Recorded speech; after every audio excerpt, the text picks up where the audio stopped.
അപ്പോൾ ഇന്ന് വൈകുന്നേരം മുതൽ നല്ല അടിപൊളിയായിരുന്നു. നമ്മൾ രാവിലെ കസ്റ്റാർഡ് ഉണ്ടാക്കിയിട്ടുണ്ടായിരുന്നു. അപ്പോൾ അതൊക്കെ ഒന്ന് കഴിച്ച് നോക്കുകയാണ്. നല്ല ടേസ്റ്റ് ഉണ്ടായിരുന്നു കേട്ടോ. അപ്പോൾ അതിൻ്റെ വീഡിയോ ഞാൻ ഉടനെ ഇട്ടേക്കാം.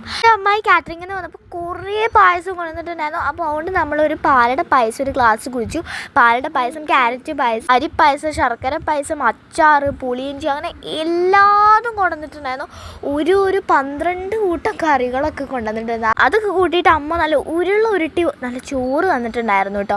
അപ്പോൾ നല്ല ടേസ്റ്റ് ഉണ്ടായിരുന്നു. അമ്മയുടെ കയ്യിൽ നിന്ന് ഉരുട്ടി കഴിക്കാൻ ഭയങ്കര ടേസ്റ്റ് അല്ലേ. ചാൻസ് ഒക്കെ എപ്പോഴെങ്കിലും കിട്ടാറുള്ളൂ. ശരിക്കാണ് മാമ്മന്മാരും ഏട്ടന്മാരൊക്കെ കടയിൽ നിന്ന് വന്നിട്ടുണ്ടായിരുന്നത്. പിന്നെ നമ്മൾ ഒരുക്കി വെക്കലായി, ഗ്രില്ല് വെക്കലായി. പിന്നെ നമ്മൾ ടെറസിൻ്റെ മുകളിലാണ് ചെയ്യുന്നത്. അപ്പോൾ ടെറസിൻ്റെ മുകളിൽ ഞാനും അനിയത്തിയും കൂടി കുറേ നേരം ചില്ലടിച്ചിരുന്നു. നല്ല വൈബോട്ടെ ഇവിടെ മുകളിൽ ഇങ്ങനെ ഇരിക്കാൻ വേണ്ടിയിട്ട്. നല്ല കാറ്റും നടപ്പും ഉണ്ടാകും. പിന്നെ നല്ല വൈബുമാണ് കേട്ടോ. അങ്ങനെ ഞങ്ങൾ പപ്പടക്കോലും പാത്രങ്ങളൊക്കെ ആയിട്ട് ഞങ്ങളിത് മുകളിലേക്ക് പോയി.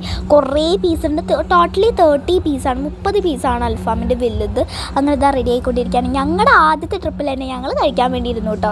അത് ഞങ്ങളെ പണ്ടും അങ്ങനെ തന്നെയാണ്. ഫസ്റ്റ് ട്രിപ്പിൽ തന്നെ ഞങ്ങൾ ഇരുന്ന് കഴിക്കും കേട്ടോ. അപ്പോൾ ആദ്യം തന്നെ 2 വലിയ പൊറോട്ടയും നല്ല മയോണൈസും എടുത്തു. പിന്നെ അൽഫാമിൻ്റെ പീസും എടുത്തു കേട്ടോ. നല്ല ടേസ്റ്റ് ആയിരുന്നു, നല്ല വൈബിങ് ആയിരുന്നു. പ്രത്യേകിച്ച് സന്ധ്യ നേരത്തെ ഈ അൽഫാം കഴിക്കുക. ഇവിടെ ആണെങ്കിൽ ഭയങ്കര ഗാനമേളയാണ്. അപ്പോൾ ഈ പാട്ടും കേട്ട് ഇങ്ങനെ കഴിക്കാമല്ലോ, നല്ല രസമാണ് കേട്ടോ. ഇവിടെ അൽഫാം എക്സ്പേർട്സ് ആയതുകൊണ്ട് തന്നെ അൽഫാമിനെ പറ്റി ഒന്നും പറയാനില്ല.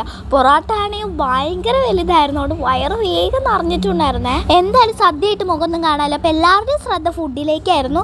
അതുകൊണ്ട് ദാദാ ചിന്നുട്ടി ഇവിടെ നിൽക്കുന്നുണ്ട്. അവർക്ക് കൈ അടിഞ്ഞുകൊണ്ട് നേരെ കഴിക്കാൻ കഴിയുന്നില്ല. ഫുഡൊക്കെ കഴിഞ്ഞിരിക്കുമ്പോൾ സമയം 7:30 മണിയായിട്ടുള്ളൂ കേട്ടോ. അങ്ങനെ ഞങ്ങളിത് വയറ് നിറങ്ങിയിരിക്കുകയാണ്. ഇനി കുറച്ച് കഴിഞ്ഞ് ഇത്തിരി ചോറുണ്ടാണെന്നുണ്ട്.